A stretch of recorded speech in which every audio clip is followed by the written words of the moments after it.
agencies, and all 18 that Iran did not have nuclear weapons. Tulsi Gabbard last year said Iran did not have nuclear weapons. So just the phrasing that people now have, it's not we need to go get the dust. People are literally saying we have to go get the nukes, as if Iran has developed nuclear weapons. Not that they've been enriching uranium, not that they have the Tomahawk missiles, but this conversation, even in rooms like these, has gone from we have to prevent them from developing nuclear weapons to we have to go get the nukes. And when you're talking to like the lay person or just the person who gets up in the morning, they have to pick up their kids and they're just going about their day. The messaging, it's just so confusing. What is someone to believe? To your point, and the messaging, is this not reflective of what the president is saying? And that's what people are responding to? Yes, absolutely. Yes. So I'm so glad Scott's back. But Scott mentioned shock and awe, which was Iraq, right? There was this idea, and I like the word you used earlier. I forgot when people come together. I don't remember what it was, but there was this drumbeat that Saddam had weapons of mass destruction. He had used them on his neighbors, which he did, but he was ready to use them again. Saddam was developing nuclear weapons. We were on the precipice of Saddam using, chemical weapons, biological weapons, not nuclear weapons. That turned out to be something he was saying just to keep Iran off his back. So again, there are people, it's the collective memory, right? So we do as a collective group, countries, groups, zip codes, we have a collective memory. And I know this because I was reading articles, I was watching commentators, and so many people were saying, "Here we go again." That was the phrase. Here we go again. Iran has nukes. Here we go again. And look at where we are. So now there's this memorandum of understanding that's going to be developed. It sounds like we're going to be using Iran's own money to go back in and develop infrastructure. So what I hear is that American companies are going to go into Iran, help rebuild, make a lot of profit, make a lot of revenue, but back here, Americans are selling plasma to buy dinner.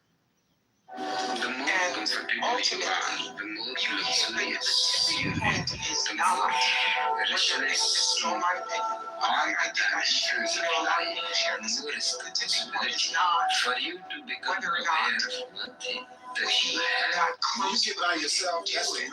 The tipping point is if the American economy and the American citizen is a camel, how much weight can you put on the average American's back before his or her legs buckle and they go down to the ground? What are we doing this for? And, my grandfather was in the Army. My dad was in the Army. My nephew is down at Gitmo right now in the Army. Thanks for clarifying that. Yeah. And when people say we need to put boots on the ground, I'm of the opinion, and I'm of the opinion, if you truly believe this, and you know someone in your family is of fighting age, or you're of fighting age, if you feel this way, are you willing to pick up a rifle? Are you willing to drive your son or daughter down to the recruiting station and put a rifle in their hand? It's very easy to say we need to put people in harm's way when these people are numbers to you. our faces on a screen. And I just think people should just think about this a little bit more, because we know from studies that the majority of our military comes from lower socioeconomic backgrounds. And the reason many of them join the military is because of the benefits. You know, you get the GI program, they'll pay for your college tuition, all these other things. These people, they might be just names and statistics to many of us, to some of us. But to many of us like me, these are people that have names. These are people that, hey, I don't want to see, I'm just being candid, I don't want to see my nephew jump in to some foreign place and get his head blown off if our leadership can't tell us why this is happening and tell us what this is really for. It has been confusing from day one what the messaging is. And now again, it seems like the messaging is we had to go get the nukes. Well, what nukes? And well, wait a minute. Let's stop right there. Yeah. I was going to wait until you're finished, but now since you say that again, I want some clarification from you. Okay. Are you suggesting that the facts on the ground in Iraq and the facts on the ground in Iran vis-a-vis nuclear capabilities are analogous? No, not at all. Okay, I want you to make that clear if you don't mind, because Yes. I understand the collective memory argument, but I just want to be sure that we understand Daryl's position with regard to that. There were no, what do they call it, yellow cake? Yes, uranium. Precursors in Iraq, but there are enriched plutonium stockpiles in Iran. That is a Yes. fact, right? Yes. But being very specific, using your wording, right? There's a difference between saying Iran is enriching uranium to saying Iran has a nuclear weapon. At least I haven't heard anybody, at least not on this stage, say that, and I haven't heard anybody in politics, including people who I think are warmongers and who I find, frankly, some of their comments nauseating, ever say that. I've never heard anybody say that. So then if I can have some latitude and just engage with you. If someone says we have to go get the nukes, what does that mean to you? I think when people are saying that, it's a shortcut to go getting the enriched uranium and destroying their abilities to create nuclear weapons. Okay, so you're an educated guy. If you said to you asked me what I yes, yes, that's how I see it, and I think that's how people I know see it. I know people who are not educated who see it that way. I don't think anybody is under the misconception that they have a nuclear bomb that's pointed at New York City right now, and that if we're not careful, they're going to set it off and, it's going to land on the damn parade tomorrow. Nobody is saying that. Well, the reason I would disagree with you, Gary, is because 2 months ago, when there was that alert that Iran had drones and they were sending drones to Florida, people were believing it. Iran's 8,000 miles away. The drone alert had to do with Cuba. It had nothing to do with Iran. And it is possible right now for Iran or almost any other country, I presume, who has the connections, they don't need the scientists to put together what they call, I don't like the terminology, but it's what it's called, a suitcase bomb, and place it in Times Square. They can do that right now. Yeah, but we're talking about two different things. I'm trying to make is when you say that people don't hear words and assume something, I use the drone things just as an example of people hearing there are drones headed to Florida from 8,000 miles away. It's just amazing to me, really, how people have so little regard for the ability of our fellow Americans to comprehend what's going on. They may not agree with this attack on Iran.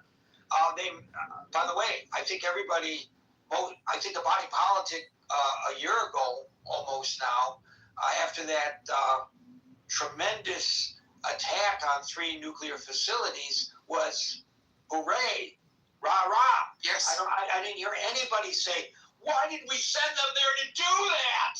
I didn't hear that out of the mouth of anybody. Now, there may be people who felt that, but I'm in the news media, I'm interviewing people, I'm putting stories on the air, I'm looking for multiple points of view. Every story that I put on the air, sometimes I have to stretch my abilities to find somebody who comments in the opposite position from whatever is being presented. That's part of what I do for a living. I never heard anybody argue otherwise. So I think, you talked about being dismissive. You may be a little dismissive of the American people's ability to comprehend what is being communicated here. Even people who disagree with this engagement, I think they understand what it's all about. When I said dismissive, it was about the comment about that Americans are concerned about the price of gas. And I said Americans are also... And that may be dismissive, but it's not untrue.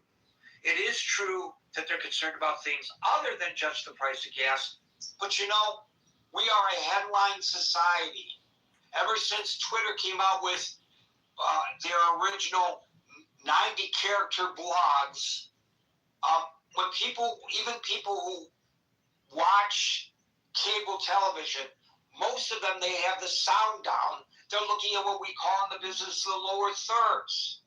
Whatever they put on the lower bottom, a synopsis of what's being discussed by this panel of experts is what people go home with. But that doesn't mean that people don't have an understanding of the basic concept of the positions. They don't know the nuances. Many people don't. It's mind-boggling even to those of us who are in the business of trying to figure out the nuances. We discuss this every night in the newsroom, how difficult it is to suss things out because it's so complicated. But that being said, I don't think anybody believes that Iran has a nuclear weapon ready to launch against Tel Aviv.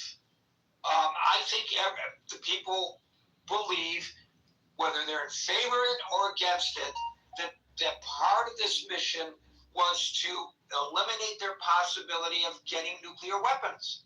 I want to remind you that long before Donald Trump was even candidate Donald Trump, years and years ago when he was a young, good-looking lad, he went on numerous national television programs, including, I believe, an interview with Barbara Walters, where the Don, this real estate mogul, this multi-millionaire who is known as being the new Joe Namath of New York City, Broadway Joe, running around with a hot woman on his arm who may or may not be his wife at that time, and who was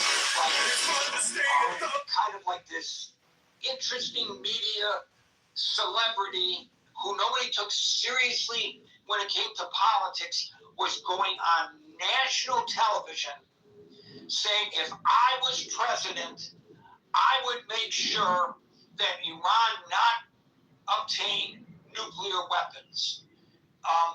This is his theme, his entire life when it comes to politics. Well, but he also, when Barack was running, he also said that Barack is going to attack Iran, and he doesn't think Barack's going to attack Iran. This is a guy who will say anything in the moment. I understand that, but this is something he has been consistent.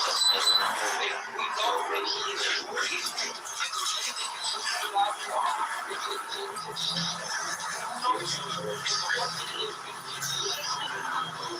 aside from his legal issues, which he's been very consistent about, is your capabilities. This nonsense, by the way, you didn't bring it up, that he's being controlled like a marionette by Bibi Netanyahu.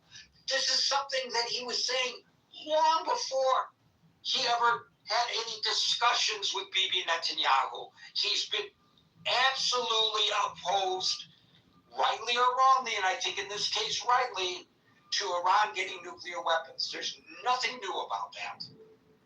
Yeah, that's okay. So, but now it feels like something I'm saying is being conflated into something else. All I'm simply saying is, when we first go in, it's to prevent a nuke. Then it becomes within a few days, and again, the heart of what I'm trying to talk about is why seminal moment. That's the phrase you used. Thank you. I couldn't think of it. The reason I think we can't come to this seminal moment is because we can't have a cohesive message as to. We all agree with that. I said it. Scott said it. Yeah, that's what I said. You said it. Yes. Andy said it. Everybody agrees with that. Yes. The reason we can't have the seminal moment is because we can't get clear messaging. There is absolutely 100% agreement. We all agree about that.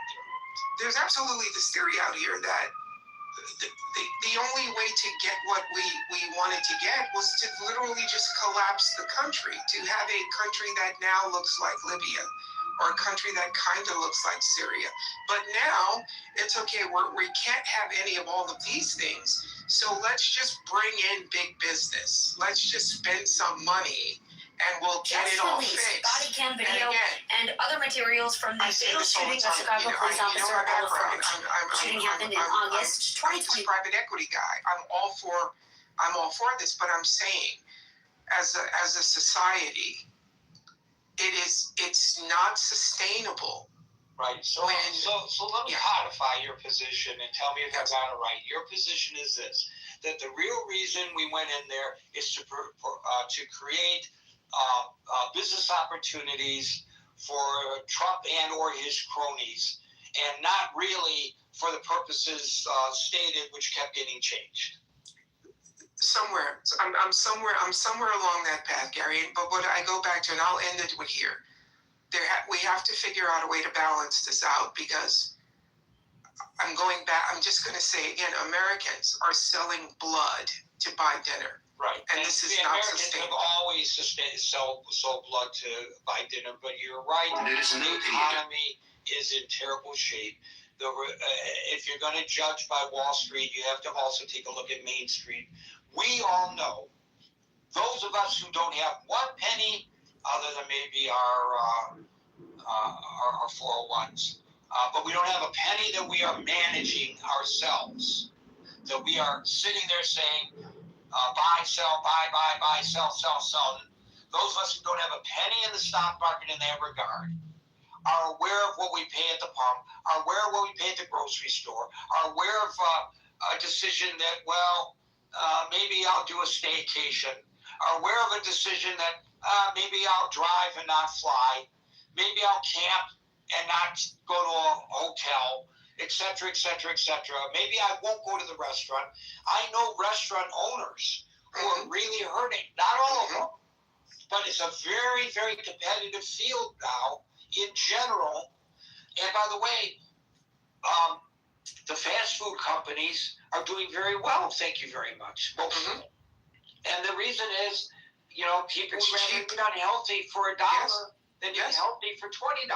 I'm saying, and what I'm talking about is like a 10, 15-year trajectory. It's just not sustainable. And I'll wrap with that.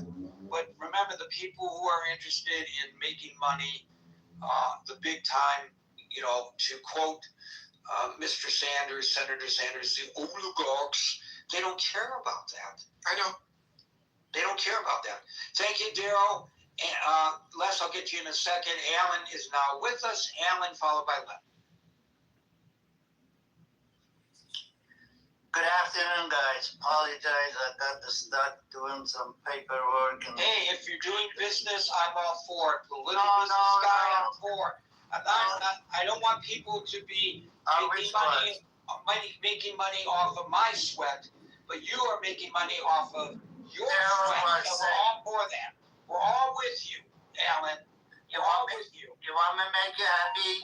I had one sale at 9:13 for $13. Second sale was a 5 minutes ago, 12:30. So no, it wasn't. I know in I'll Texas you can't afford to turn off the air conditioning, but why don't you just turn the lights off and sit there in the dark? That might be helpful. Well, And you can turn then you don't have to run as much air conditioning. well, in this program you can show the the camera. I couldn't show you half of the light at the shop is down. Hey, this I'm is sitting Jerry by the Jones. TV, the sound, and I'm watching the soccer anyway. But this is all bad. Hey, last night, by the way, 1:00 in the morning, my buddies and I, we walk over to Carvel for a little break because it's past midnight, so that makes Tuesday, Wednesday, and Wednesday is Sunday at Carvel, so you get 2 for 1. So every Tuesday at work, which is now Wednesday, becomes Sunday, and we get our Carvel. A group of people walk in wearing Algerian jerseys, and they got the Algerian flag wrapped around their shoulders and everything, and they walk in and go, "Oh, Messi fans, huh?" Messi killed us. Came last night. Oh my God! My friends thought I was going to get my ass kicked. I thought it was fun. Did you guys know the Iranian player after the goal, he made his hand like a shotgun and was shooting the ground? They dismissed his visa. He cannot come back to U.S. Oh, for God's sake! Listen, you and I are in accord that we hate this regime in Iran. You've been with me for over 20 years now, more than 25 years, 26 years now. Alan's been with me on this program on a different, obviously, platform because Clubhouse wasn't around, but then we moved to Clubhouse. And so we've been in accord when it comes to Iran. This regime is bad. But when it comes to the sports, let them come and play. No, I don't have no problem if they come and play. Why are we harassing that team? Why are we telling them they have to stay in Tijuana? You know what? They probably got a better deal going back to Tijuana because they're right next to a whorehouse. Well, you saw my posting, right? They are next to the whorehouse, and they're not going to get that privilege in Iran for probably all their life. This is a lifetime opportunity for them. That's right. But that's not the case. The thing is, Iranian doesn't like this team is because this team it's nothing other than a child of revolution. Okay, but it doesn't matter. If you feel that way, that's what they are. Beat them on the pitch, but don't. Well, that's what they do. You saw. I don't know if you saw them or not. Right. I mean, I don't think the United States government should be harassing them. That's what I'm saying. No, I know. With the same respect, they are our visitors, and they should be treated with the same Iranian, they're doing the greatest job to boo them in the field. Right, and that's different. That's individuals. And that's it. But I'm just saying, the United States should sit back. We are a host country, and we should be treating every country that's invited, including a referee who says despicable things in his private life, or coaches despicable things in his private life. 100% agree. They're not coming here to set off bombs, for God's sakes. Let them come and let them enjoy. But anyways, get back to the topic. How dare you two jump? Because I like to. Sometimes I have to push your button and then I love the way you get excited and then hit the nail harder on the coffin. But the whole thing is, it's a every day past since this deal went in, I believe in, the thing I read yesterday. President Trump told Iranians, but we didn't understand that. What he meant is he was talking to the regime and with Iranian on the street, and Iranian stupid like me, I thought what the time is to do it. but the thing is, I still don't understand it, and it doesn't, I just don't understand. But majority of the people, they have a knowledge. They think the war, it was just as bad as the war with Iraq. I wasn't agree with Iraq. The war with Iraq was, as Daryl says, they said bomb. He's got a nuclear bomb. He's got bomb. But the thing was, he was a courageous George Bush son took because of his father, and then he went in and he did. And most Iranian, they were disagree with it. We didn't want this war started because Saddam Hussein was counterattack on these and we know. We made a promise to the working families of our Oh state. yeah, I remember it. Yeah. And he mocked me when I suggested that we mistake going after Saddam Hussein. You don't know. I've been an expert in this field. Blah blah blah blah. He blah. was an expert. He was just his Mouthpiece. knowledge He's a about the whole mouthpiece. thing. They're not showing Like cultural yeah. experts because they're fucking Tom's arrogant assholes. Exactly, you said it. But that's how it was. But this time, no element was there. But when I wasn't sure, when Mr. Trump says ceasefire in January 17 and 18, and that screwed up everything. And I'm sure, Gerald says, Marshall says many times, we need to look at our benefit. We need to look at, our security, and that's the bottom line is. And there is nothing in it, and I'm afraid we have enemy within, and hopefully we come safe. I don't have no choice. I don't have no alternative except ask God every single day to keep us safe and keep us alive, I guess. Back to you. Thank you, Alan. We'll go to Les, followed by the other Alan. Well, first of all, in terms of it being ridiculous not to not to go to war because they don't have uranium stock, they don't have armed right this second or 5 minutes from now, that's dumb. Because we tried that with North Korea, and they just played us for time. And that now it's too late. And Iran's, already been very aggressive to its neighbors. You name a country in the region, and it's likely that they're being, in danger because of them. And so I disagree, that we didn't have a reason to go in there.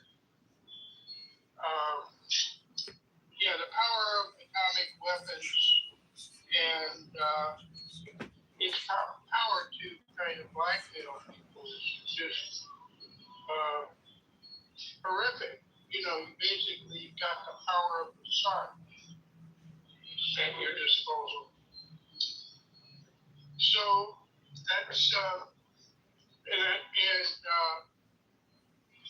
we know that they have had nuclear stockpiles. We knew they were doing it because they wanted to have a bomb, and they still have, a city full of centrifuges to purify the uranium, and those are things we have to get rid of. In terms of using, certainly we would need troops on the ground to secure the strait and to affect it. And I simply understand that that's asking a lot. People, ground wars in Asia are horrific.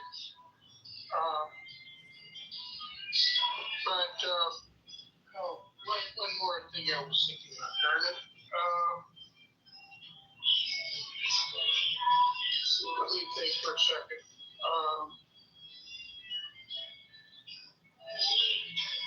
in terms of economic,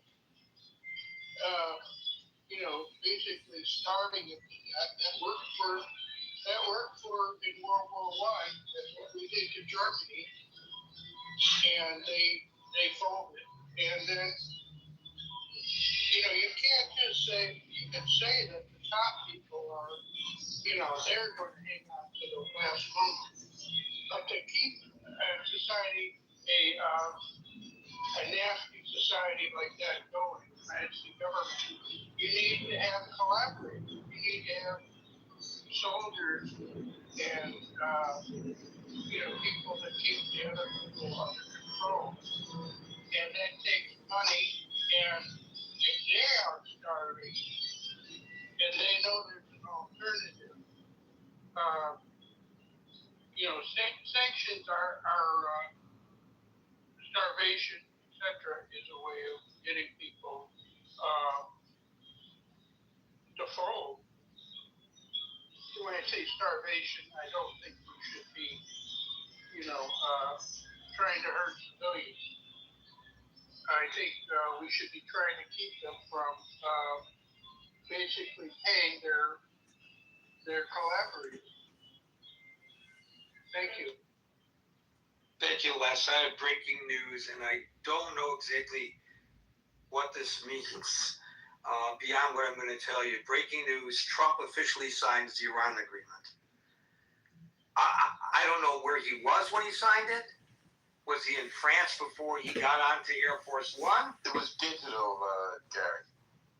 No, the digital signing was earlier. I just got a notification of digital signing. So there's been a second digital signing? I think you're getting a report of the same thing. I mean, it's very confusing. But anyway, I thought there was a digital signing over the weekend. No, I just got a notification of digital signing just now, right around the time that you announced it, maybe like half an hour before. And now he signed it again. And I don't know whether that means Vance goes to Switzerland on Friday or not. Who knows what the hell's going on? This is what I was saying earlier, how have a little faith, and a little, not faith, but a little understanding of what people in these newsrooms are going through. I'm telling you, honest to God, literally, even on the overnight shift, I could put a story in brand new in my hourly rundown and change it before the anchor gets to it to read it because something has happened on the ground or something the president said that changes what we just put into the show. It's mind-boggling what's going on right now with regard to the news. We don't even know what we're reporting. I mean, we're reporting the facts, but we can't even take the time to put it into context. It's very, very difficult. Well, Gary, to be honest with you, to achieve what they want to do is to keep me and you and everybody else on the stage of confusion. Isn't there a song about that? Thank you, Alan. Thanks for your interjection there, Norm. Thank you, Les, for your input. We'll now go to the other Alan, followed by the aforementioned Norm. So, Gary, I hate to add more complexity to this, but I already got a headache, Alan. I already got a headache. Be gentle. the other day, after I was on, one of your people on stage made a big deal about getting rid of all of the nukes. And I was quite frustrated because that's a terrible oversimplification. And I kind of align myself with what Daryl was saying, but I would like to add a caveat, which is, as I understand JCPOA, it allowed Iran to have nuclear material for medical purposes, for potentially nuclear power. I think that when we say all nukes are bad, them having all nukes are bad, we are really putting them into the priority. It's like saying all sugar is bad. No, refined white sugar may be bad for us, but a human can't survive without natural forms of sugar. So it is incredibly stupid to oversimplify the issue of nukes. And so I wish that in your media situation specifically, when you talk about the nukes, we should go back to this part in the JCPOA that allowed them to have it for modern purposes such as power and medicine. Thank you. And to the question of what do people think when they say they don't have the right to have nukes, I think anybody suggests that they shouldn't have it for power or medicinal reasons. Oh, I disagree with you, because I think the guy who was on after me the other day used the word nukes and did not define it that way. And so I think that for a lot of these people, the JCPOA. So from now on, are you suggesting that when somebody says Iran shouldn't have nukes, I have to ask each caller what they mean by that specifically? I think everybody recognizes what people mean by that. Well, I'm not so sure. Maybe you don't have to always do that, but maybe you should say, what about for nuclear power or for medicine? Because I think a lot of these people don't think about that. I don't think they don't think about it, because that's not what they're thinking about when they say that they ought not to have nukes. But they're not suggesting that that people who have cancer ought not to get radiation treatment in Iran. I'm not sure that I agree with you. I think you know that general. But have you ever heard somebody say that? I have heard people refer to nukes the way that people refer to sugar. People think all sugar is bad. All sugar is not bad. Sugar is part of the human condition. It may well be that that's not the perfect analogy, but I would submit that I don't want to use the name of any specific person, and I don't want to insult any of your stage members, but I don't think most people understand that some amount of nuclear material needs to be allowed for medical and for power purposes. They say if Iran has one iota, one whatever it is, nuclear materials, it is wrong, and I think that's unfortunate. May I say something, Gary? The admonishment I gave Daryl stands, then Alan, with all respect to you as well, that you're selling the people short when you think that they don't understand the baseline of what's being discussed when people say, when the president says that Iran should not be allowed to have nukes, he's not saying they should not be allowed to have radiation therapy, which they already have. Everybody knows what he means, and we don't have to break it down into that kind of nuance. I mean, there has to be a baseline of discussion, and I think most people understand that baseline of discussion. I'm really a little bit amazed that you and Daryl even bring it up. Either that, or I'm totally oblivious to the fact that a good portion of the population has no idea what we're talking about. What were you going to say? I understand Alan and Daryl, they both mean well, but I'm afraid the knowledge about capability of this regime is almost zero. The governments goes to the hospital and shoot the doctor because they were treating these demonstrators. They're not going to sit down and emphasize on the nuclear power facility to help cancer people and the medical and so forth and so on. Since Obama signed that treaty with Iran, Iran had plenty of time to build a nuclear facility to help the electricity. Tehran, the capital city, in last 2 years, they have 3 hours electricity in a day. Come on, guys. When they said nuclear power, that means nuclear bomb. Prior to the JCPOA being ripped up, do you think that they had built any nuclear bombs? Yes, they built in that time after they signed that treaty. So your Exactly, sir. And let me add this point. Uh-huh. That they did that in spite of the fact that we had international monitoring. So you don't trust the international monitoring as well. I don't, because they given 2 weeks to go. 2 weeks they given to this nasty government. They given 2 weeks notice before they go and inspect. What are you talking about? They didn't have monitors in fact, Alan. That's the problem. So you think that we were better off to have ripped up the JCPOA, which was a starting point, than where we are today? Is that fair? Yes, it is fair. It is fair because 120,000 people so far got killed by this regime. You think this regime has a mercy on you? I doubt.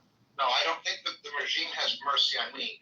But I also think that the JCPOA was a starting point. It wasn't a... It never was. It was meant for me and you to think it's a starting point. But for Iran was another win because they built three nuclear facility under the ground, and Natanz is the most advanced one. Well, as Gary said, the bombs destroyed those. So that happened before we theoretically went into this stupid war. There is no perfect solution, and I appreciate dialoguing with you. But, you know, Iran is not going to give up everything without, I mean, I think the JCPOA, I have yet to be convinced that it was this horrible deal and worthy of being ripped up. And so I think the point I'm trying to get to is, you can't talk about what happened after the JCPOA was ripped up. You can't say they had nuclear weapons after the JCPOA was ripped up because we didn't abide by it. We don't know where we ripped it up. That was why we ripped it up, Alan. Okay, so we can have a discussion about the JCPOA. And there are going to be people who think that it was a great starting point, and other people who think that it was because of the sunset clause on it, it was worthless. But I think the point that Alan, the moderator, is saying to Alan, the caller, is that anytime there's any agreement with Iran or its proxy for any kind of stand down, it is used by Iran and its proxies to rebuild and reconstitute whatever military or terroristic assets that they have. And so I think you can argue, even if one were to agree with Alan, the caller's point, that the JCPOA, as the president at the time, Obama said, or as he says in retrospect, we got to where we got without entering a war, and now we're back to having to enter a war to get back to where we got with the JCPOA. There may be some validity to that argument, but the fact still remains that Iran cannot be trusted to abide by any agreement that is reached. And there is intel today that suggests that even if they say, sure, come in and take the nuclear dust, which we haven't even gotten to that point, there are other facilities in that vast mountainous range that have yet to be detected that are already in operation enriching uranium. That is the issue, I think, that Alan, the moderator, is trying to allude to. So, Alan, the caller, hold on a second. Alan, the moderator, tell me if that's a concise recitation of the position you're trying to make. Exactly. You said it a lot better than I do because your ability to speak is 100% more than me. But I'll go with Alan, our spokesman did a minute ago. I understand his point, but we are not dealing with the legitimate government. We're not dealing with the government. There is a shredded truth to them. They are bound to get us any way they want. That's in them books. Yes, And but go ahead. I'm sorry. I think I was cut off. no, it's okay. Back to you, sir. I was going to say, if you believe that, and I believe that too. I shouldn't say if you believe that. I said let's assume what you said is true. It seems like the current agreement, the proposed agreement, is even worse because we spent all of this money back in 2014 or 2012, whenever we did the JCPOA. We spent all of these millions and millions and billions of suitcases of dollars, and now we're going to spend them all over again and give them even more resources. So even if I accept your point, which I do, how are we better off with this current agreement than we were with the JCPOA? I never said we are better off. We are 10 times worse, sir. Did you hear what I said? When President Trump says to Iranian help is on the way, he meant help to the regime. But we as an Iranian, I as an Iranian born, an American citizen, didn't understand. 80 million Iranian, they did not understand. He meant he was talking to regime. They thought they talking to them. 120,000 people dead. It is not the number they can forget. They're not giving up. That's the main thing is they are not giving up. They saying it every day. They say we go in the street, we die, but we will not.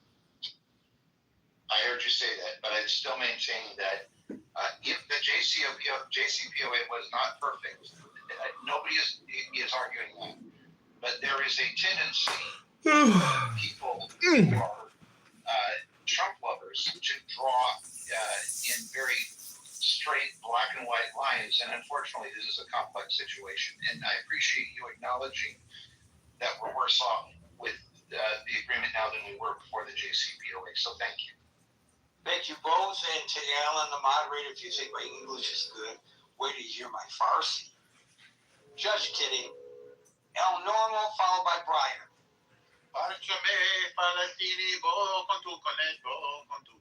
That's my Farsi. Alan will understand.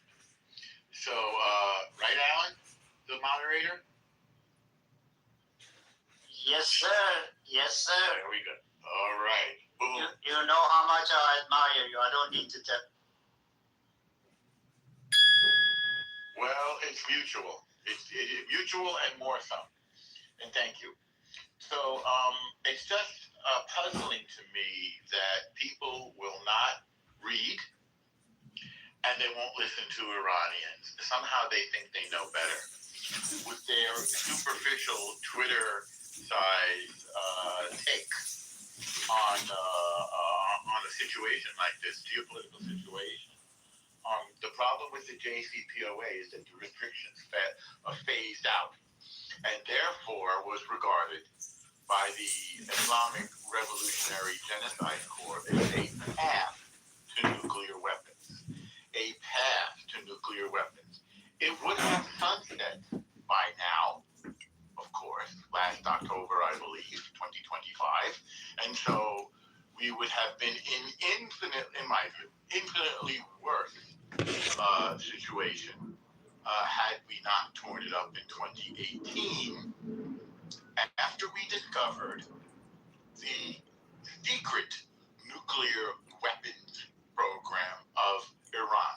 The plans, the scientists, the nuclear sites, and worst of all, the enriched nuclear material, which they had not. Right, and by the way, if you don't mind me interjecting, no, you'll recall that after the JCPOA was put into effect, there were a number of Iranian nuclear scientists that mysteriously died, and a number of mysterious accidents that occurred in their nuclear weapons program that they shouldn't have been producing anyway under the JCPOA. So in the first place. In the first place. So there is the proof in the pudding that while it was well intentioned, and I'm not saying it was a good idea to tear it up, but I'm saying that while it was well intentioned, it was not a panacea by any stretch of the imagination. Not least of all because they violated it. Because the only thing, which is something that Alan would have told us all, not you and me, I'm just saying told us all, and did, that it would be violated. He knew that they would not abide by it, and he was right. He was right. And we should listen. I was just going, hitting some high points here. I think it is an emotional and nonsensical appeal to somehow compare or to contrast selling one's blood for dinner with defense money that was requisitioned a few years ago to buy the munitions that we've expended in this war, which of course we will have to replenish with newer, more modern, and even more effective military technology. So that was just a very manipulative, in my view, unfair, inaccurate, nonsensical, emotional appeal that has nothing to do with this war. Let's go. There was a statement that we don't know why we're there. I think the problem with the messaging wasn't with the messenger. It was on the receiving end, with all due respect. Why? Because anybody watching the situation knows very well that there were 4 huge reasons. And again, the President mentioned it, Secretary of State mentioned it, Secretary of War mentioned it, and I mentioned it here. 4 big reasons for going into Iran. Number 1, the nukes. Number 2, their ballistic missiles. Number 3, their terror proxies. And number 4, their horrific slaughter of their own people. And it is baffling to me that people cannot seem to muster any enthusiasm for the beautiful and cultured and Western-leaning and educated and enlightened Iranian people to be free. For some reason, they just don't count. I don't get it. On the subject of civilian nuclear use or nuclear material that was just mentioned, forgive me, patently false. Because they were, nobody cares if they enrich to 6%, which is what you need for civilian use.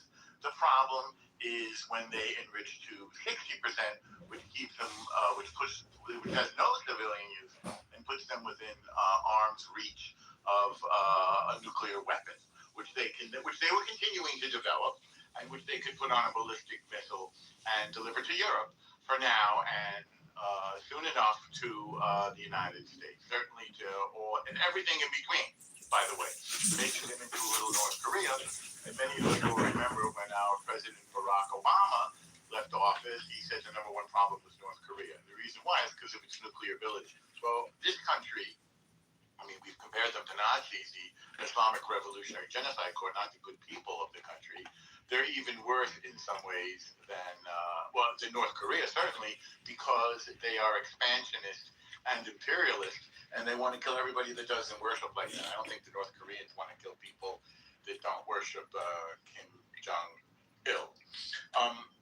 So I've mentioned that they had new secret nuclear sites before we tore up the agreement. This was confirmed by the IAEA, the International Atomic Energy Agency, and the IRGC did not let them in to inspect them.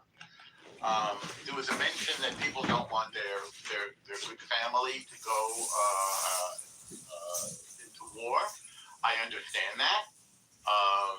Many of our parents, grandparents, siblings served this country nobly. Some didn't come back. My dad did. I have his flag right here on my coffee table in a triangular box with the glass pane. You may have seen those. This was in Incheon in Korea. Some people might have said don't go into Korea. Probably they did. Some people said don't go into World War II. I'm sure they did. Some people said don't go into World War I. I'm sure they did. Unfortunately, all of those people were in the wrong because the United States is willing and able to defend the rule of law, a laws-based society which includes freedom of trade and freedom of the seaways and freedom of information, by the way. You may have noticed that Iran threatened to cut the internet cables that went under the Strait of Hormuz, like they have a right to do that. That has to do with freedom of information. You will notice that they cut off the internet in their country after they slaughtered what Alan just estimated, and I believe it was 80,000 of their own citizens. So if you still believe in freedom, then it would be puzzling to me why you would disagree with our use of military might to defend the freedom that we hold dear. So I think I've mentioned almost everything. The last and maybe most important things. What's different now is that we have shown them that we are willing to enforce our American will to freedom militarily. I'll say it again. We have exposed Iran as a paper tiger, and we have shown them that we are willing to hit them and hit them hard if they don't abide by their agreements. That's different than before. We did not have that military will before. I don't know, Norm. You could build a case the opposite's true. Yeah. They view the U.S. now as a paper tiger, and they have the upper hand and leverage moving forward based on the MOU. Well, you'd have to take a look at the damage that we did to them to determine whether you think that's a paper tiger. Well, what damage when we're going to be reimbursing them $300 billion? Hang on 1 second. So we you can't have it both ways, Norm. No, I think I would say that you can't have it both ways, Howard. We have shown them the extent of damage we are willing to inflict on them, and we have shown them that as pirates, they are not going to hold the world hostage and somehow enjoy freedom of movement. So we are willing to suffocate them and blockade them, and we are willing to smash them militarily. They cannot sustain that. We can. That's the difference. Yeah, but we elected to not sustain it, and we're giving them new life. I don't know if we're giving them new life. We're resuscitating the regime. Wait, Norm, let me talk. We're resuscitating the regime. We're going to release, $300 billion in reinvestment. And when do we get out of it? The strait's going to be open. I want to remind you, the strait was open before all this nonsense happened. No, irrelevant. The fact that they're irrelevant, that's the whole purpose. What do you mean irrelevant? Completely irrelevant. I totally disagree, Norm. Norm, who you crapping? I'm not crapping anybody. So again, the goal of the war was to degrade them militarily. That will not be reversed. To destroy their nuclear capability. That will not be reversed. Destroy their missile hardware creation factories and facilities. That's not going the other way. To cut them off from their proxies like Hezbollah. That will not be reversed. How are they cutting them off from their proxies? By destroying them economically, by blockading them. But the article that started all this in the Jerusalem Post says that the blockade was effectively destroying them economically and should not be lifted, and that this is a mistake because they will be able to recover economically. So if they recover economically and at least $300 billion is pumped into their economy, I don't know where it's supposedly coming from. The president says it's not coming from us. The president says it's not coming from the Gulf states, but it's there in the agreement, and that's just one segment of the agreement. Another aspect of the agreement is the release of their funds that have been held by us. So what do you mean they won't have the economic wherewithal to fund Hezbollah and Hamas in the future? Well, I don't know how far in the future you want to go, but they have estimated economically, and there isn't any disagreement about that. They're suffocating, and I think the president went into this agreement for two reasons. Number one, because to avoid a vacuum created by no government in Iran, knowing that apparently, again, this is not my call, that the Iranian people were not yet ready or able to take charge, and they wanted to avoid civil war. That would be one. And number two would be to get the stock market, to get the price of oil back down, to get inflation back down going into November, which I think all of us were upset about the effect of the blockade and the closing of the Strait of Hormuz by Iran. So I don't understand why people would be upset with this. Those people who wanted peace are getting it. Those people who wanted inflation to go down are getting it. Those people that wanted to smash the daylights out of Iran have gotten that. The only thing we did not get is regime change. And apparently that's a little bit tricky. Now, I respect Captain Anson on his view, but this wasn't only a military operation, it was also diplomatic. Norm, you've argued on the stage before regime change happened in the beginning. Now you're saying there wasn't regime change? I'm confused. Well, when I say the regime, I don't know if you want to dispute what I said or you want to agree with me. No, I'm confused. Please clarify. Was there regime change or was there not regime change? You have demonstrated your confusion. Do you want to agree or disagree? Which one? No, he's asking you to clarify, Norm. Come on. Yes. Okay. So obviously it was a theocracy before, led by a particularly destructive regime leader named Khamenei. He's gone. That's a regime change. This guy. No, it's not a regime change. The individual is gone, but the regime remains. Come on. You know that and I know that. Well, you can't look in the mirror. You can't look in the mirror. You can't look in the mirror and believe the guy who's saying that. I don't believe that you believe what you're saying, Norm. Do you think the new government has been fragmented and they're in a power struggle right now? What existed before no longer existed. We've decapitated about 3 levels down. Time will tell whether that is an accurate assessment. But the wacko Khamenei son is now ostensibly in charge if he's alive. We don't even know, so we can't say definite. This is not what a regime change is. A regime change would be in no longer being the Islamic Republic of Iran, but the Democratic Republic of Iran. That would be a regime change. That would be desirable, certainly. Okay. But we're not there yet. Well, I agree with you there. I agree with you there, but to say that it's a regime change is really a stretch. This is Madison Avenue-esque. This is not reality. Come on, Norm. Well, we can split the hairs if you like. It's not splitting the hairs. It's calling things as they are. Apparently, previously, Khamenei was in charge. This new guy apparently is not in charge. The IRGC is taking apparently, and the IRGC is a regime change? Yes, because led by a particularly destructive. The regime is usually identified with its leader.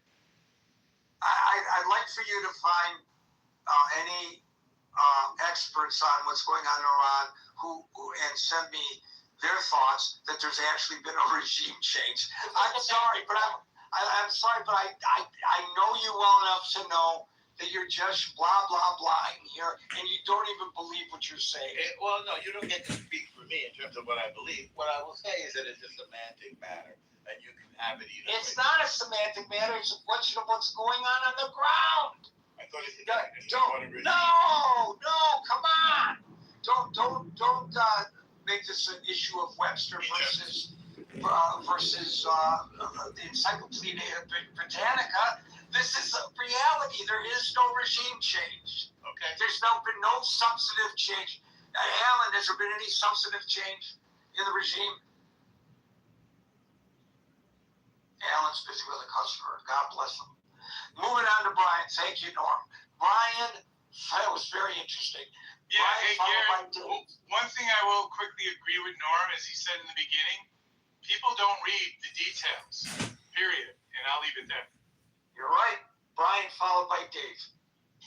Hey, a lot of the things I was going to say have already been spoken, so I'll shift gears a little bit, talk from a little bit more of a strategic level. But first, I'll start with this notion that the $300 billion is just going to be pallets of cash, like we saw previously delivered to the Iranian regime. It's going to come in the form of loans and repayments for reconstruction efforts like buildings, bridges, things like that. So it's more in terms of loans and lines of credit for rebuilding, and probably most importantly, it's going to come from private sector. So it's not just going to be a government transferring funds, either physically or digitally. It's going to be companies going in there from around the world, Asia, Africa, Europe, and America, going in there and rebuilding the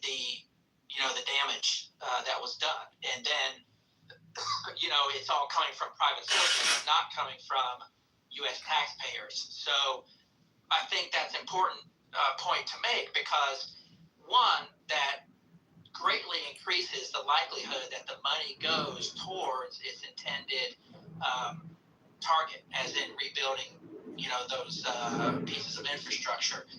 And, of course, Iran could say we're rebuilding this airport hangar and now we're going to use it as a training facility for our terrorist activities. I don't know, something like that. So it could be repurposed, and that exists. But countries around the world, they're going to be closely monitoring that. And if those intentions or if those requirements are not met, the funding will instantly shut off. I mean, the private sector is going to be much more likely to oversee that in a more diligent way, because they are not going to be. People felt that I overreacted about the teen takeover that happened on June 15 at the Trader Joe's location that I was present at. It was about 8. This could change. We've got 60 days of detailed negotiations, technical negotiations. So what I'm going to ask you may not be entirely fair. Why isn't it not stated that Iran agrees to stop funding its terrorist proxies? Well, that's probably a separate matter. And what I've been reading is that there are other security measures in place. So I don't think it's limited to just rebuilding roads and bridges and buildings and things like that. There will be multiple components to hold them accountable, and there will be much stricter oversight than we saw in the JCPOA, which I think, had some good intentions, had some good pieces. But doesn't that require them to be cooperative, because they were supposed to be under the JCPOA cooperative, but the IAEA says they were not? I think what I was going to say is that the JCPOA had some good intentions and some good pieces in its framework. The flaw in it was that it was just easily sidestepped. Like now, I think the intention or the requirement is going to be anywhere, anytime inspections, which was not the case. And how are you going to effectuate that? You have great faith that this new regime is, as Norm puts it, will cooperate, and that will exactly. No, I think there's zero chance that Iran will follow through on their commitments, regardless of what they are. They are not driven by economics, concern for their people, even concern for their own lives. I think they're very happy to be martyrs for the cause of their radical religious beliefs. And, what happened over the past couple months was inevitable with the way they are ideologically and religiously driven. Somebody had to step up, whether it was, Trump or Obama or whoever's the next president, the next couple of presidents. The only way this is going to end is if the regime completely collapses. And I think really, from a strategic perspective, what Trump did, and I'll speak to some of the other things I was going to mention, was I think he's done a lot of good strategic things that have created short-term gain, but it's the interest of both America and the international community have created some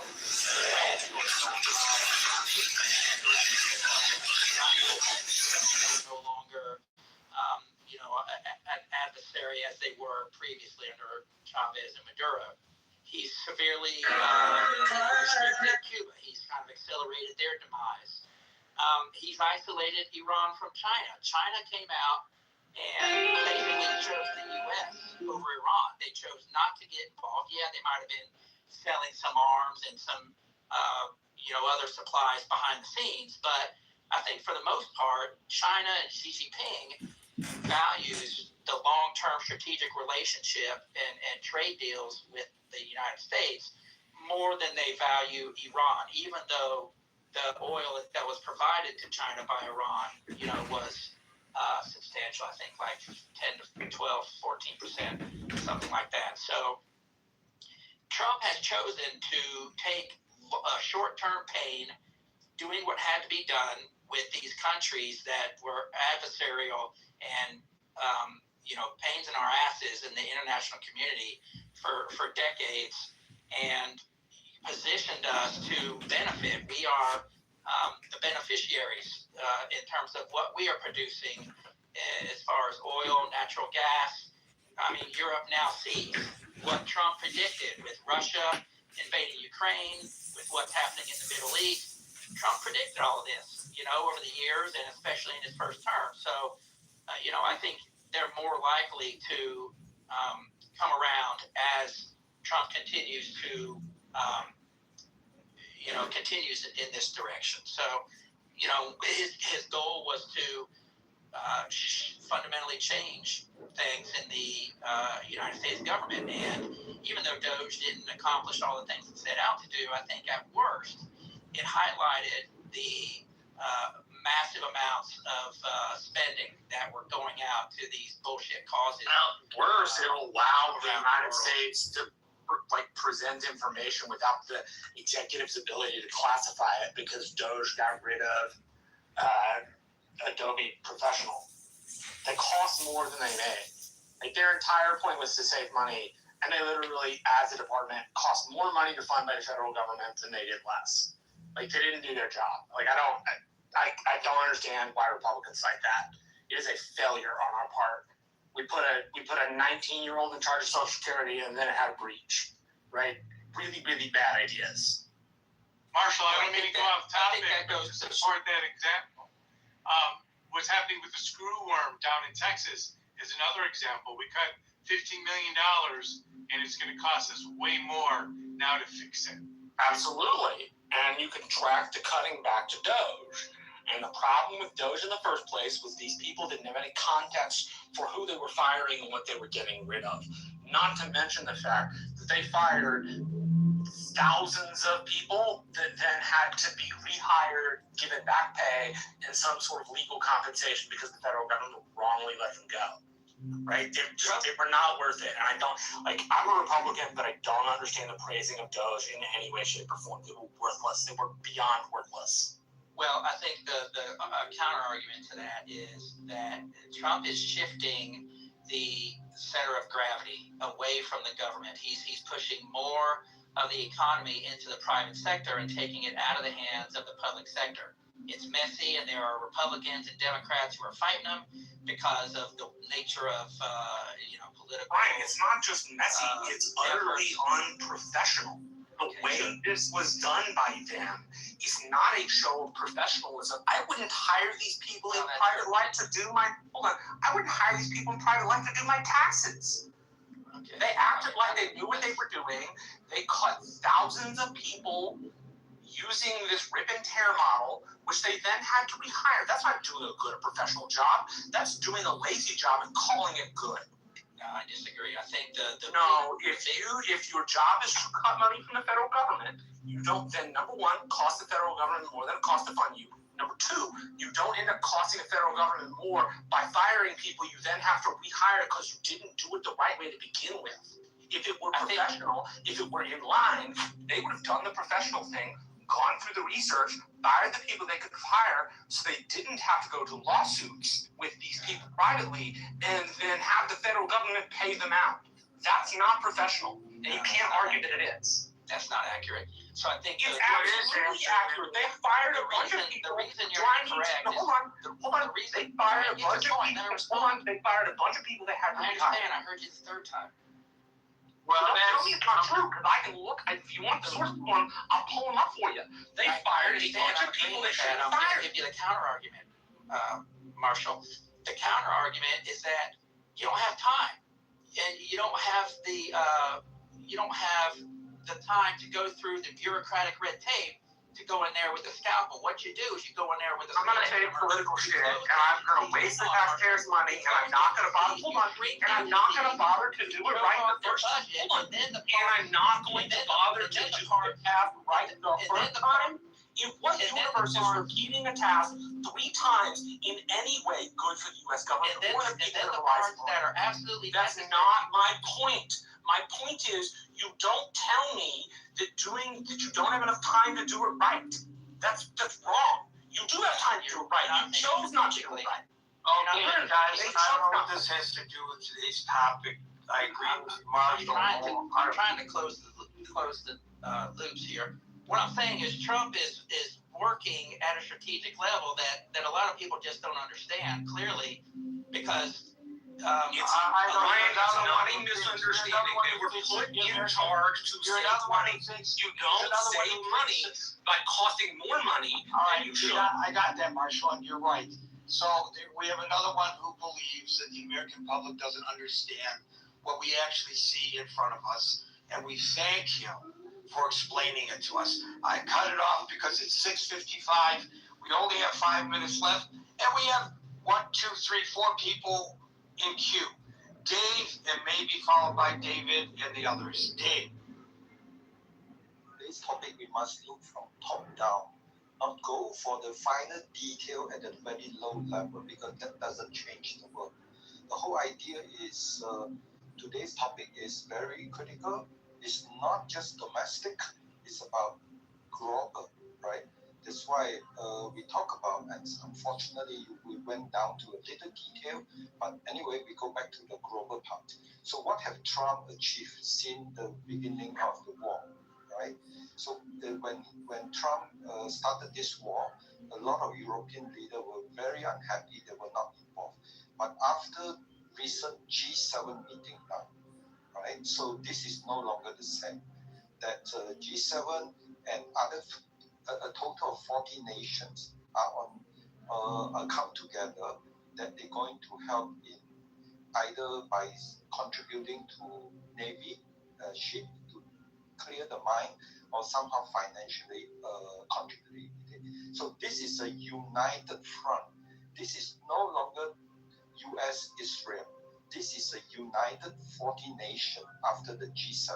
So this is what Trump claimed he wanted to achieve during his first inauguration speech, uniting, right? So and just like the prior speaker said, sometimes he might do it very bluntly, but we are facing what he claimed in December 2025, civilization erasure. It's not just Europe, the entire Western civilization. There's no time to be Mr. Nice Guy. There's no time to be very nice, surgical, don't insult anybody, don't make people uncomfortable. Yes, we top down, hammer sledge, and now we have 40 nations come together, just like the prior speaker said, China is supporting that as well. So this is the biggest achievement. The 47 years of deception by Iran-Murad regime is over. So do you believe that because of not? Do you believe that the nuclear threat that Iran presents has now been eradicated? Basically, you cannot trust this regime. Whatever things happen, you can't trust. Whether you sign any agreement during Obama time and whether we sign... I don't think you're answering the question.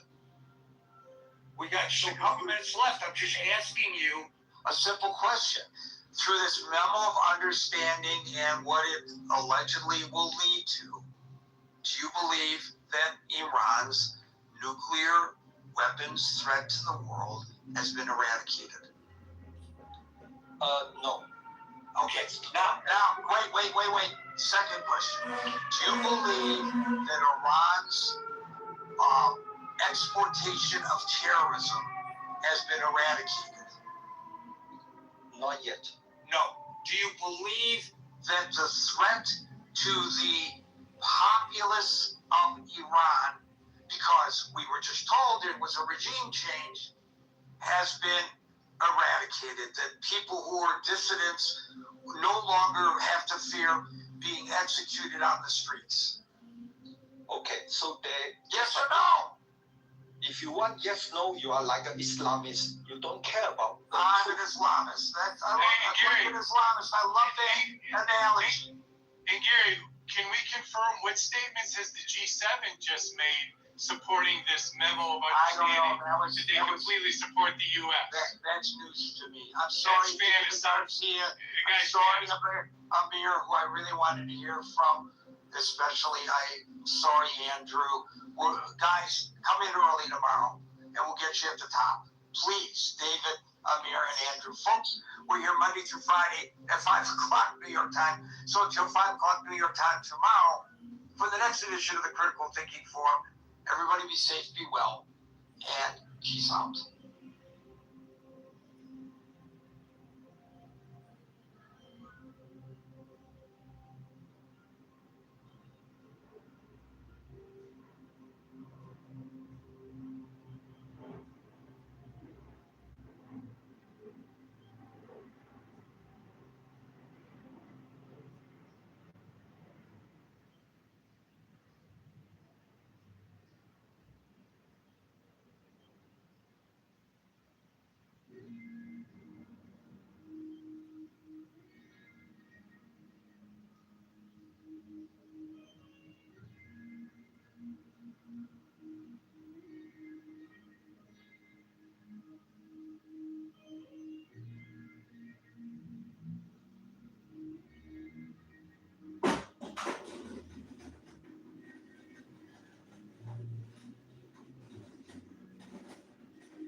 You weren't intended to.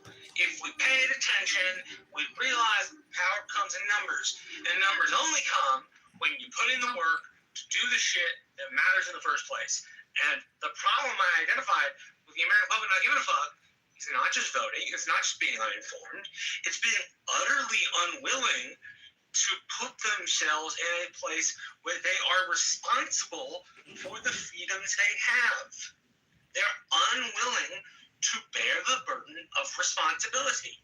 As long as they are, bad things in this country will happen. You'd be. People aren't.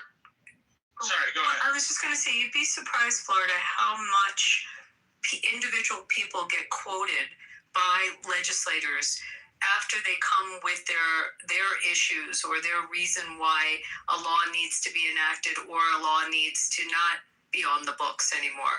You'd really be surprised. And if you spend time around these legislators, they do listen to their constituents. It is important to them. And you do, and I definitely start on the local level. I mean, I go to Washington now, but and there's many people that I meet with I haven't written checks to. Definitely haven't written checks to, but I go and I meet with them and I ask for their time. I mean, you get 20 minutes. Sometimes you get them, sometimes you get staff, and that's on the federal level. But on the state level, I mean, something just happened with my county commission that pissed me off, and I put a call into, and then I put a call into the guy, and then I got his number and I sent him a text about something that happened at a hearing at the county commission. I've appeared in front of my city council on a few occasions, under public, during the period of time when the public can speak. It's, you get on the agenda. I mean, it sounds a little kooky, but you can do it. And they will listen to you. And you really would be surprised. But if you don't do it, you'll never know. Period. Suggesting Florida, like, again, you and I disagree on a lot of stuff, but you're actually pretty persuasive and you have a lot of opinions. It's because I mean- I'm correct. You know I'm No, I don't think you're correct all the time, but I think you have an audience in your legislators on your state level. You know, They care go more to about your checks than they do not about on the local level. You'd be surprised. Absolutely on the local level. Not so much. I mean, it's also like, I mean, you're in a bigger state than mine. Mine's a little state, so it's easy to access people on in state elected offices. Smaller here, but I mean, you got to try it. You know, what is driving you crazy? That's state law in Florida that you really want to have a voice about. Think about it and reach out to them. I mean, if you had kids, I don't know if you have kids, and your kids were in a school and with a school district, and you go to those school board hearings. I mean, a lot of parents do that. For some people, that's the first place is at the school board. Yeah, and to be fair, I thought it was fucked up when I heard that the Biden administration and a lot of the Democrat-leaning school districts and politicians were like deeming these parents to be like quote unquote domestic terrorists in one extent or another. But I don't think that I just don't think we're going about this the right. This is why I like really support number one, we've talked about it before, Abby, the more stringent campaign finance laws, number one, and then number two, changing the voting system entirely to allow for like ranked choice voting, so to speak, where number one, people would have to like be more clearly labeled when they're donating, or organizations would have to be more clearly labeled when they're donating, and it would take the dark money out of politics and also large money by like by setting limits. They are labeled. I mean, again, I told you on the federal level. It's not true. Let me just say it. I have $5,700 I can do to a member of Congress, or like if I have an event at my house and it costs me $5,000 to do it, but I can't have an event at my house for $10,000. Yeah, but what about the People's Republic? She can't give nobody at that event can take cash. Money. I tried to tell you. You can't give to a plaque. State parties. No, they cannot. Super PACs can donate parties. It have to be American citizens. No, they can't. It's illegal. That's the civic issue with super PACs. Super PACs don't donate to campaigns because it's federally illegal to do so. No, Florida, if you don't believe me, pull any NBC report from any member of Congress or the Senate and tell me where. Oh, God. I know. What a bitch. I'm going to text him right now. Hold on. Let me text him. You're a bitch. I'm going to send him right now. Because that's not what federal law says. Federal law says. He just said, Well, I'm just lame. I don't know what he's doing. He doesn't want to listen.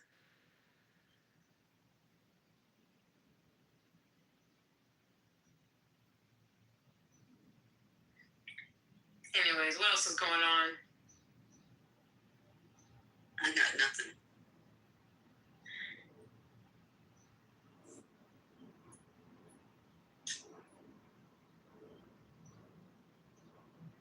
I'm texting him, come back. Stop being a little punk. He does that. He runs out of this particular subject because I came with hard facts on it every time on who can go into super PACs, how super PACs are disclosed. Every single time he tries to say the foreign governments, and I try to tell him it's illegal and PACs can't take it if they're political, and he runs out. Marshall, you've seen him do that.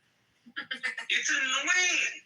I'm like, this is not what it says. Like, look at a campaign finance report. Right? This is the approach that people like. They can go to NBC and pick out any campaign finance report from any member of Congress or senator in the country, from any political action group, from any coalition committee, and they don't. Because they're too fucking lazy to do anything about their fucking beliefs.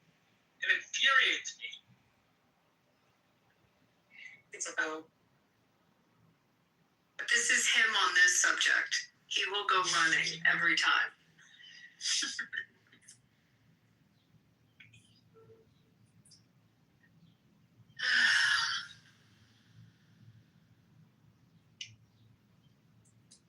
What's for dinner, y'all? What's for dinner? He's eating the dog right now, so it's chow, and I'm giving him this pumpkin stuff that you're supposed to give your dogs. Someone talked me into it. Some kind of like pumpkin patch thing I put on the top of his food. That's what dinner looks like, right? Pumpkin for dogs, huh? Yeah. That's good. What are you eating? I had a little bit of Spanish food earlier. Had a little bit of an octopus, which is good. It was in this nice little like a reduction. It was really nice. But I'm making some chicken breast, chicken thighs, bone in, skin on, salt and peppered and buttered. Putting it in the oven on the broiler. You know how it is. One of those.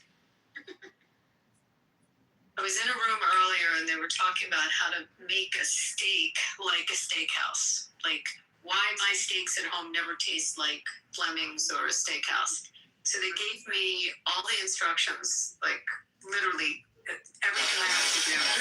I mean, that's the process. You have to use a cast iron skillet, which I never knew. I always put it on the grill, which is wrong. And you have to use the butter. You have to like baste it in butter, and you have to baste the cast iron pan in butter as well. I mean, so they went through this whole thing, 1.5 minutes on each side, and then put it in the oven. I never did any of this. No, I just stick it on the grill. So, So, Abby. Butter at the end, depending on what kind, but not all through. Like at the end, I'll put some depending on what kind of cut it is. they said to baste it while you're on the skillet, and they said you have to make sure that the other thing they said is use the kosher salt, and you have to make sure that there is no water anywhere. Yeah, you need to dry your shit. I didn't know that either. You gotta pat dry that motherfucker. But I do not. My steaks, maybe like I don't eat steak. I cook usually for my man. So we get a ribeye, maybe about like 1.25 inches to 1.8 inches. You know, in that area of thickness. A cute marbleization. But I literally put on a cast iron skillet, sear it. I sear it like hot sear. You gotta hear that shit. And then I lower the heat. I cover it. And then I raise the heat, I flip it, sear it. I cover it and I lower the heat. I don't have to put it in the oven. I don't have to do that extra step. Yeah, lower the heat just a bit, cover it with the lid. I mean, I'm so lazy. I have a big grill in my backyard, So I That's just like delicious though. What? Yeah, but it's not the same. It never tastes like a steakhouse, right? So You're right. trying to replicate.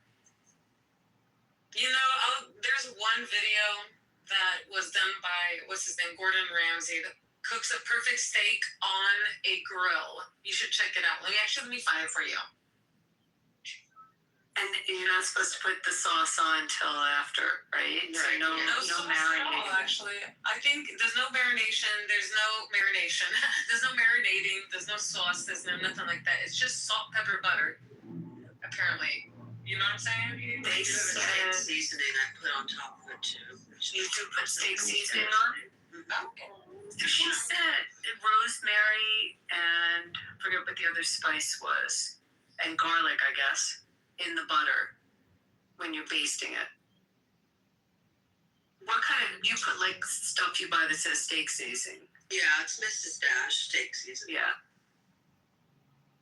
Oh, I found the one that's on a cast iron skillet with Gordon Ramsay. Let me put that in the chat. This is the one that I learned off of, and every time someone talks about how do you make a steak, people even talk about this video. I'll put it in the chat. Y'all check it out. It was done about, 18 years ago. It was posted 18 years ago. Wow, it doesn't change, man. Doesn't change. Hey, Derison. Everyone derises here. Let's get it started. Is that How did the game go yesterday? It's always, it keeps iterating, keeps getting better. I want to tell you about a small victory I had, or a small defeat, depending on how you look at it. I My friend told me a while ago, and I've taken this to my heart, that if you go more than 2 days without going to the gym, you're in a rut. So I've been trying to stay consistent, and it's been a few days, so I feel like I'm in a rut, and then I was like, all right, I'm going to force myself. I'm going to the gym. And then I get to the gym, and they have a sign on the door that says, we're installing new equipment, we'll reopen tomorrow. So I just They don't train. You don't need a gym to work out. They don't train. That's true. You can do calisthenics at home. Stop playing. Yeah, Right. You're absolutely right. It's a right. So don't do that to yourself. I don't even want to say I've got one in my house and I never use it. I'm just saying. I have used the Pilates reformer. That's it. One of my friends has one of those mirrors. You know what I'm talking about? The mirrors that like reflect on you and shit. Oh, what's that called? That Just stupid. the magic, like that mirror. Okay. Yes. It's your whole. I don't know what it's called. It talks to you, right? It talks to you. Yes. It checks your posture and everything. Like you're off to the left. Please censor yourself. Like shit like that. Like what the fuck? I've got some crazy stuff in my gym. I have one of those shake machines. You know that. The vibrators. It's the power plate. It's Get them called. out on the ground. I don't use any. Serendipity just Hands behind back. What's up? When she talks to us, she told Come on. Just get you a If they bag, move, put 35 they pounds die. in it, and just walk. Use those two to get them out of the ground. Take a Hands couple of behind gallons back. Legs of up water, like put it on a punch. string, throw it over your shoulder, and go for a walk. I could be like those Southeast Asian women who just have a gallon of water on their head. Exactly. Do you know what the temperature is outside if I want to go walking right now? It's probably 106, 105. Yeah, it's 72 degrees. Yeah, I can't go walking. 60 to your. No. You gotta do this in the morning, like 4 a.m. Yeah, this is like a morning or a late evening jog, like a 7 to 9 p.m. We may get down to 100 if I'm lucky. But where are you, Arizona? no, I'm in Nevada. It's hot. Oh, Nevada. I think about the outcome. Hey, as I said, man, you just gotta do it really early in the morning. Then I'm sure Ella. I have a dog. I mean, Have you ever considered just waking up at 3 in the morning to go walk? no, I haven't. But my dog does consider that when he was. Think about the outcome. Then I'm sure Ella friends will God's trying to proceed lead you differently. into the right direction here. So waking up early is not Because that you're just bad, stupid. man. So I need opinion of something. So You can't expect I had a broken sprinkler. security. The guy came and fixed it, and it was right near the house, the back of the house. And the guy's like, I saw termites in there. You should have somebody look at it. I was like, okay. So I had somebody come out, and I was back there with him, and he showed me. He goes, it could be a termite, but it also could be a flying ant. I really couldn't tell, but he's like, I mean, if you want to be safe, you get treatment, but I don't want to say. So if he said it could be an ant, do you think it's probably an ant? He would have said for sure it was termites. Screaming. Yeah, termites have a distinct, She never like, injured. they leave behind something very distinct. So, He was like, well, this was like, it had wings, and he's like, it is the season for the swarming ones. And he's like, if it didn't have wings, it would I could definitely say, but with the wings, he's like, I'm second opinion. So termites tend to live near wood. Is your sprinkler near anything that's wood? the house is stucco. I mean, obviously it's not the wood frame, it's stucco, so they're not. I mean, like, where's the sprinkler at? No, it's right next to a lot of.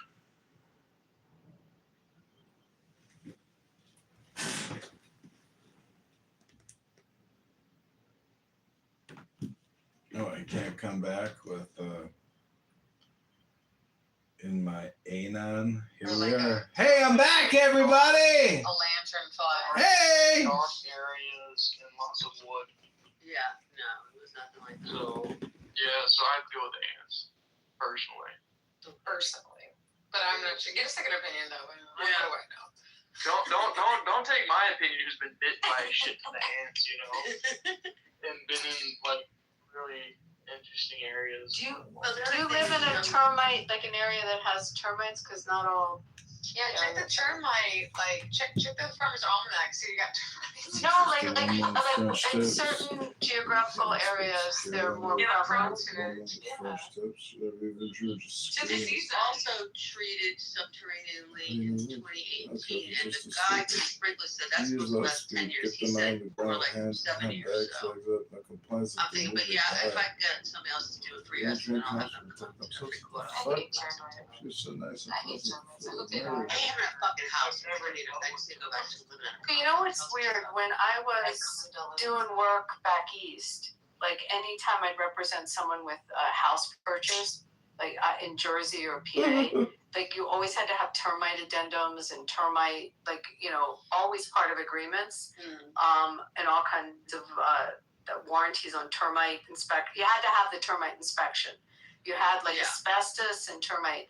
Here in this climate, we don't have termite issues. You know, like you don't have the termite addendums. It's just weird. So that's why you have to check if they're prevalent where you are. That's true.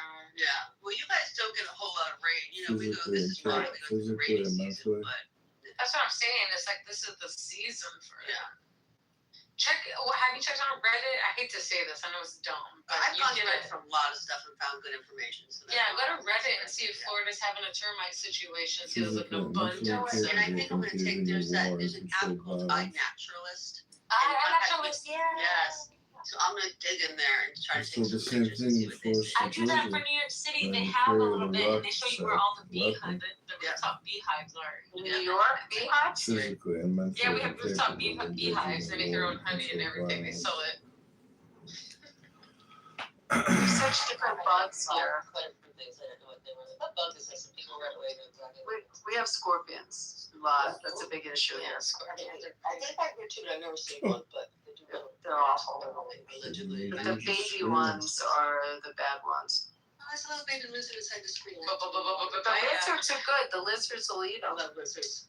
Bad to the When they get inside the screen there, they can get back out. They'll find his way back out. But I trip water down the screen and they usually drink it. So I'm see if he's thirsty. But they get pretty big in Florida though. Yeah, lizards get huge in Florida. Yeah, these ones don't get that big. He's a little baby too. He's a tiny, tiny little baby. I'm gonna give him some water, see if he's thirsty. Yeah, a little. I love lizards. I definitely don't love them. It scares the hell out of me. This cat. So a few days ago, you know, I have a stray cat that is my cat now. So a few days ago, my neighbor's like, the cat has a mouse in his mouth outside.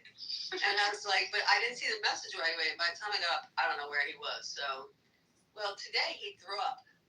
And what do I see inside the throw up? But like some gray fur. I'm like, you ate that fucking mouse. It serves you right. That's why you're throwing up. They say you're vomiting because that mouse probably ate something terrible. Yeah. Now you eating a mouse. My you know what?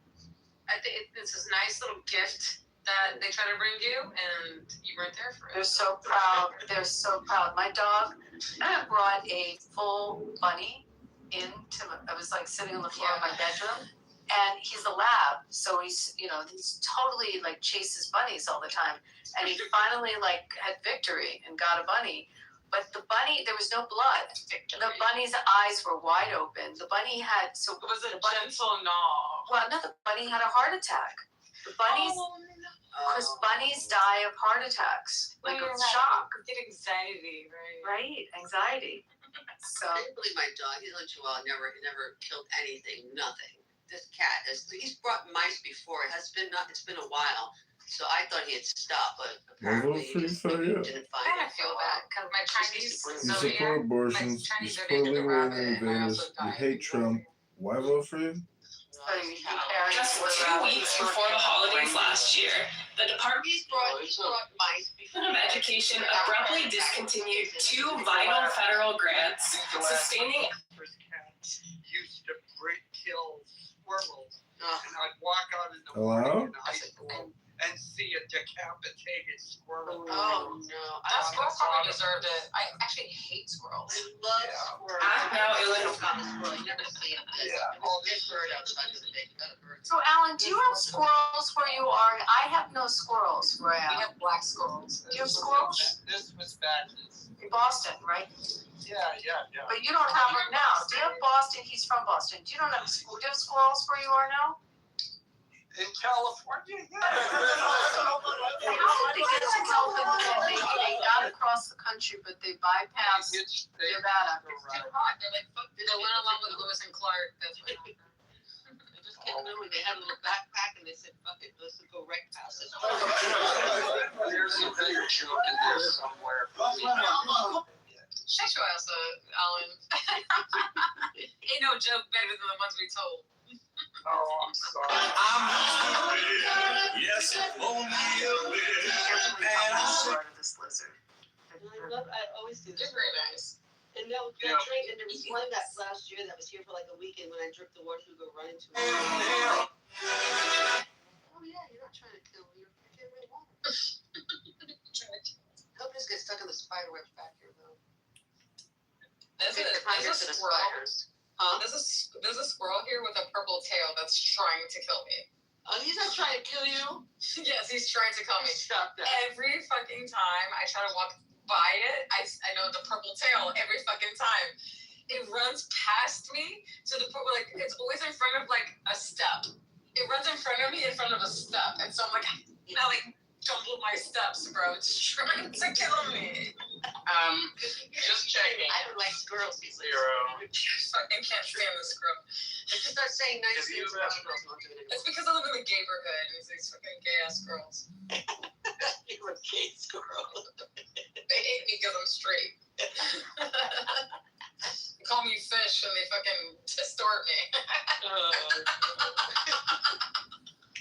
Wait, Carol. They're gay and they called you a fish? Yes.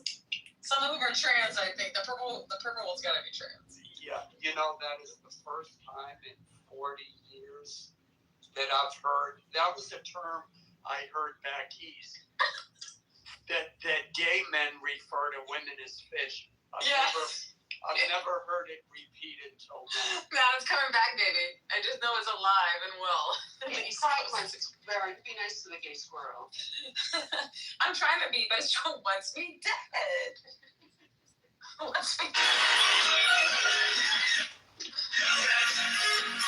There's one episode of The Simpsons where Grandpa Simpson is sitting Bart down on the couch and he says, Bart, I have a good story to tell you. And he says, well, actually it isn't so good, but it is long. What? I bring that up for no reason. Oh.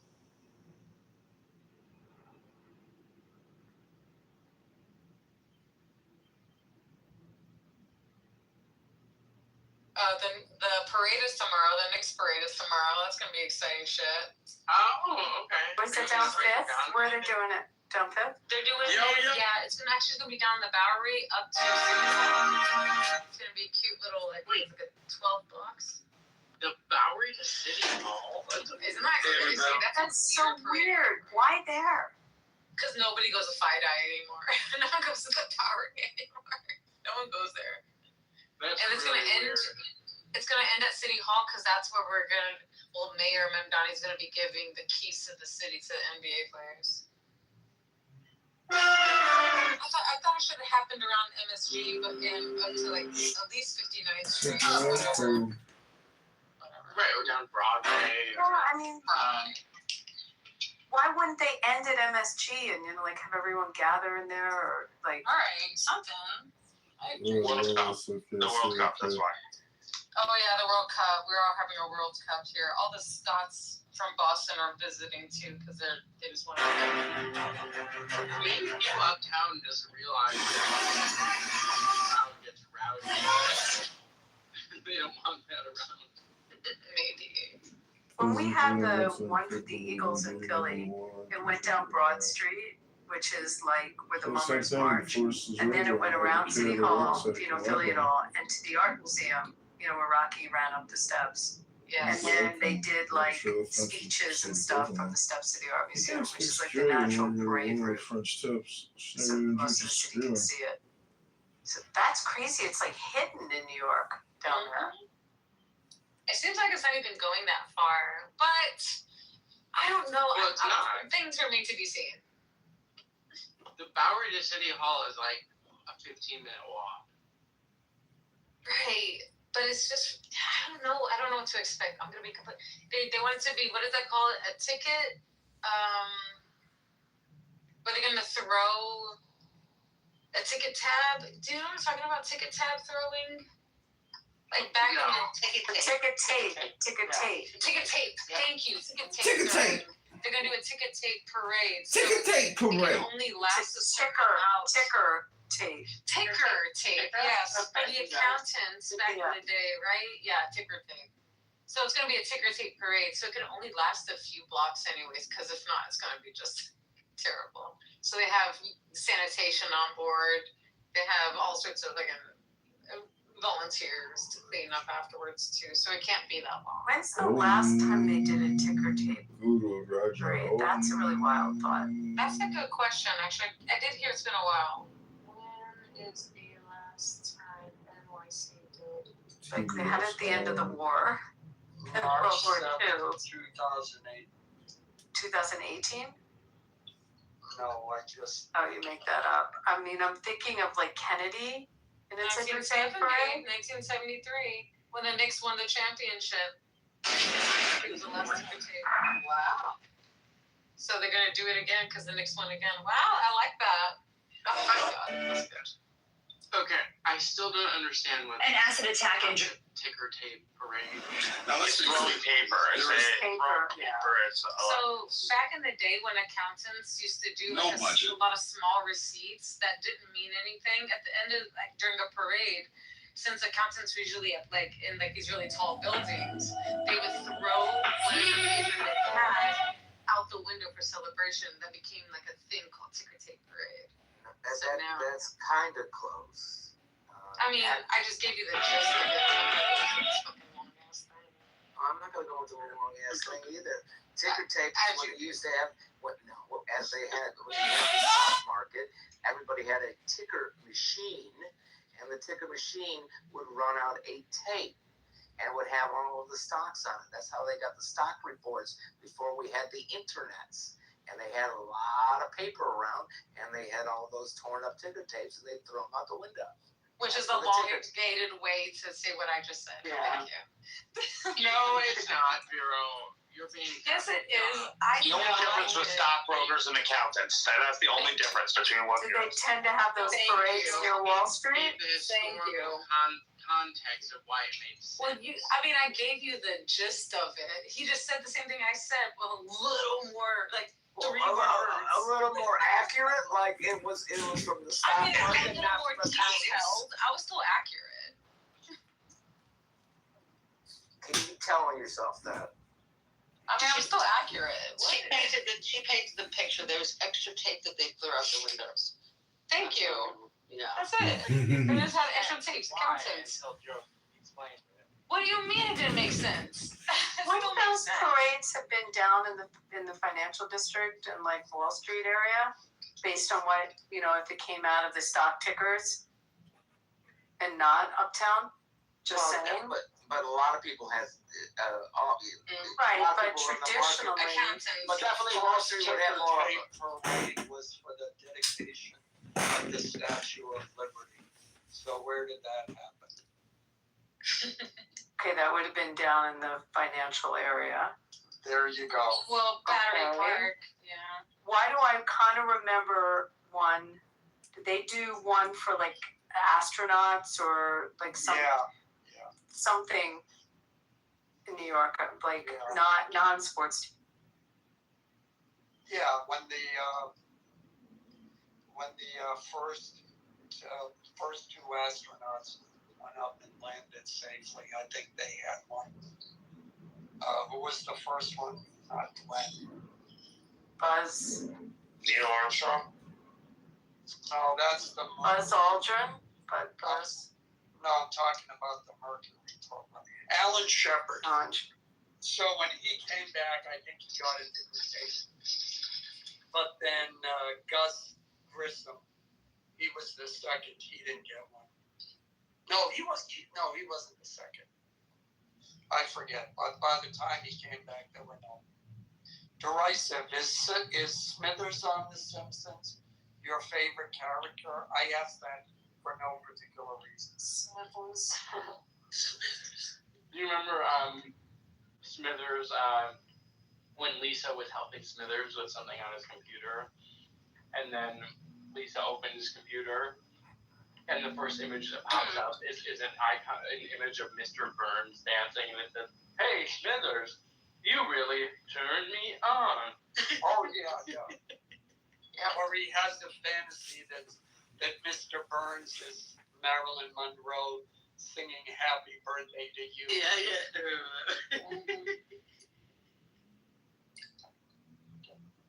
Tomorrow's gonna be so much fun. I'm so excited for it. Okay, so I'm so excited. I'm fucking ready. I hate how they're always showing like the bad images of New York. I was at Game 4, and then when I came, it was the happiest I've ever seen every New York. It's the only team that's ever united New York. Everyone's either They really made it seem like a riot, didn't they? They really made it seem like it was like a riot. It really wasn't. No, it wasn't at all. I mean, it wasn't in every part of the city, but it certainly was in some parts of the city. No, Yeah, that's with any city that wins a championship, right? It wasn't. I was in Times Square. It really wasn't. It really wasn't what y'all thought it was. Yeah, it was. Are all the videos that we saw fake? Is that Yeah, your thesis? they're Do you just think like they're fake hiding. videos? I was there, bro. Like, and the next morning there were farmers markets. Is it I possible don't know. I shit just like didn't happen in front of your exact field of vision? sure, but Shit I mean, happens like, everywhere. Like when a team wins a Right? championship. Well, now you're saying three different things. No, I didn't say I'm sorry, I nothing can't happened. please you here. I'm sorry, I can't please you. I mean, multiple things can be true at once. Yes, most of the city people were It just wasn't, but peaceful, there wasn't but what I say is destruction. true. It wasn't the riot that people are making out to be. There's nothing wrong with what I said. You're a stickler, dude. You must be. No, Why are you sticking on me right now, bro? Like everything. Everything I say. It was reasonably peaceful. Right, yeah, mostly peaceful. Everything I say is Like comparatively to every other city that's won a championship, I would say on a